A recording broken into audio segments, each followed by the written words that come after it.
تم کیا حال ہیں بچوں؟ ٹھیک ہو؟ آج 9th کلاس کا آپ کا دوسرا لیکچر ہے مطالعہ پاکستان کا۔ تو پہلے جو ہم نے ڈسکس کیا تھا 1965 کی جو جنگ تھی اس کے بارے میں، آج ہم پڑھیں گے اس کی جنگ کے اثرات۔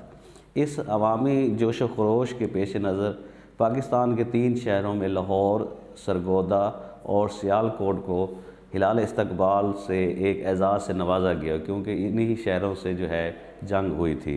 تو اس جنگ کی بدولت پاکستان کے عوام میں قومی یکجہتی اور اتحاد کی روح پیدا ہوئی۔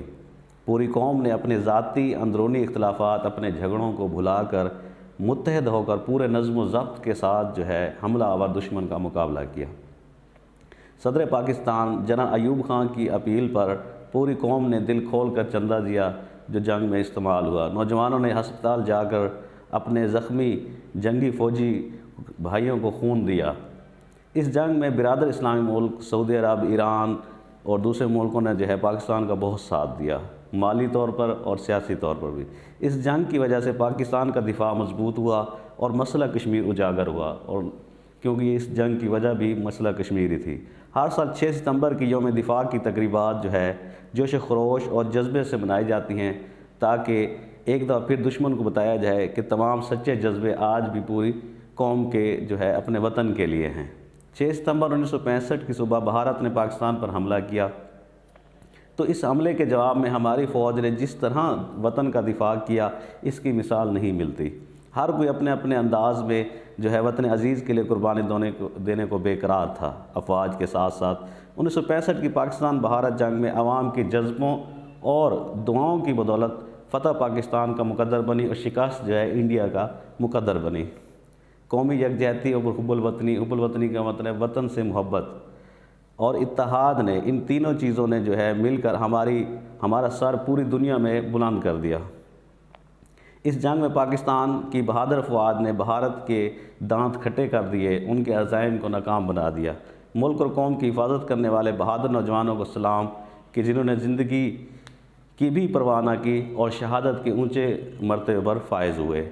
تو یہ ہمارا سوال یہ کمپلیٹ ہو گیا۔ اس سے آگے آج ہمارا سوال ہے مشرقی پاکستان کی علیحدگی اور بنگلہ دیش کا قیام۔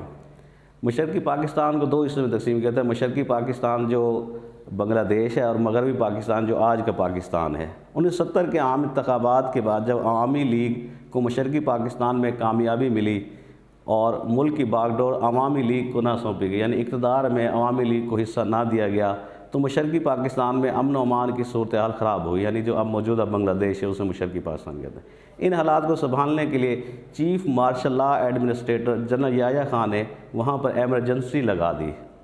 پاک فوج نے امن و امان کی صورتحال کو بہتر بنانے کی کوشش کی، لیکن حالات روز بروز خراب ہوتے چلے گئے، کیونکہ وہاں ایک ہندو انتہا پسند تنظیم مکتی باہنی تنظیم نے فسادات شروع کر دیے تھے جو انڈیا کی تنظیم تھی۔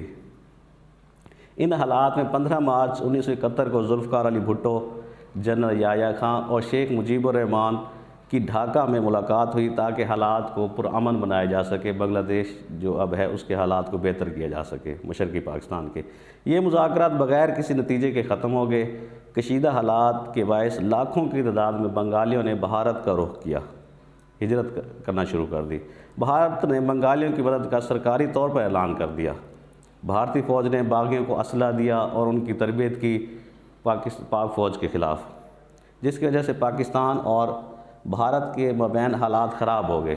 جنرل یحییٰ خان نے فوج کے مزید دستے جو ہے کئی ہزار فوجی جو ہے مشرقی پاکستان روانہ کیے، جس کے نتیجے میں پاک فوج نے بیشتر علاقوں کا کنٹرول سنبھال لیا۔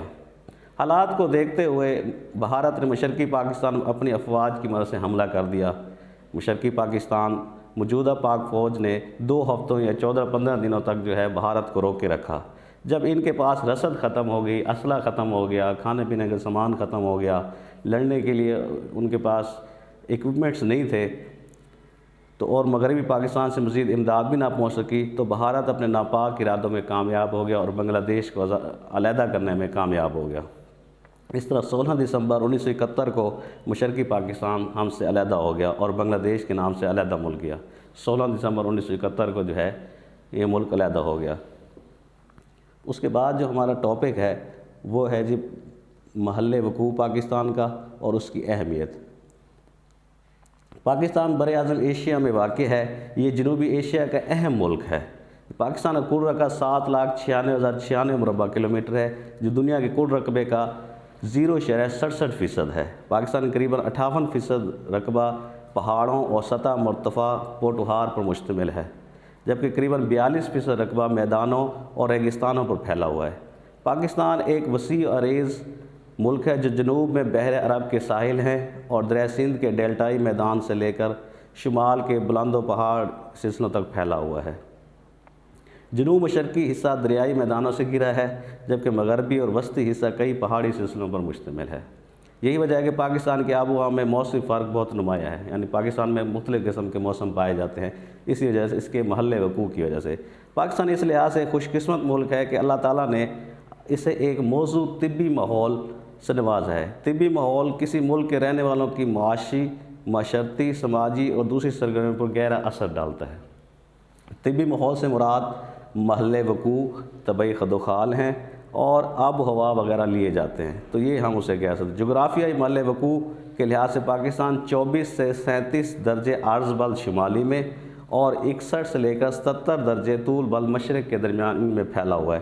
پاکستان کے شمال میں چین ہے، اگر ہم اس کے محل وقوع دیکھیں تو مغرب کی جانب افغانستان اور ایران، مشرق کی سمت جو ہے بھارت ہے اور جنوب میں بحر عرب سمندر جو ہے ہمارے پاس ہے، تو یہ ہے۔ اس کے بعد ہم محل وقوع کی اہمیت دیکھتے ہیں کہ ہم پاکستان جو ہے جو موجود ہے جنوبی ایشیا میں، اس کی اہمیت کیا ہے۔ پاکستان کو اپنے محل وقوع کے اعتبار سے دنیا میں خصوصی اہمیت حاصل ہے، کیونکہ پاکستان مشرق اور مغرب کے درمیان رابطے کا اہم ذریعہ ہے ایشیا میں۔ پاکستان کے شمال میں چین واقع ہے، جو دنیا کے نقشے پر اہم معاشی طاقت بن کر ابھر رہا ہے، جو سپر پاور بن کے ابھر رہا ہے۔ چین نے ہر مشکل وقت میں پاکستان کا ساتھ دیا اور اچھا ہمسایہ ہے۔ پاکستان بھی چین کی دوستی پر فخر کرتا ہے۔ چین پاکستان اقتصادی راہداری سی پیک منصوبے سمیت پاکستان میں کئی ترقیاتی منصوبوں پر کام ہو رہا ہے۔ ان منصوبوں سے دونوں ممالک کے درمیان صنعتی، معاشی اور سماجی تعلقات مزید مستحکم ہو رہے ہیں اور خطے کی ترقی و خوشحالی کے نئے دروازے کھل رہے ہیں۔ سی پیک کہتے ہیں سی سے چائنا، پی سے پاکستان، ای سے اکانومک اور سی سے کوریڈور، تو اس کا یہ مخفف ہے۔ پاکستان کے شمال مغرب کی سمت وسطی ایشیائی اسلامی ممالک مثلاً قازقستان ہیں، ازبیک، تاجک، ترکمانستان اور کرغزستان واقع ہیں۔ یہ ممالک خشکی سے گھرے ہوئے ہیں اور قدرتی وسائل کی دولت ہے، یہاں پہ گیس اور تیل کے بہت سے ذخائر ہیں۔ پاکستان کی ان اسلامی ریاستوں سے مذہبی، ثقافتی اور تجارتی تعلقات ہیں۔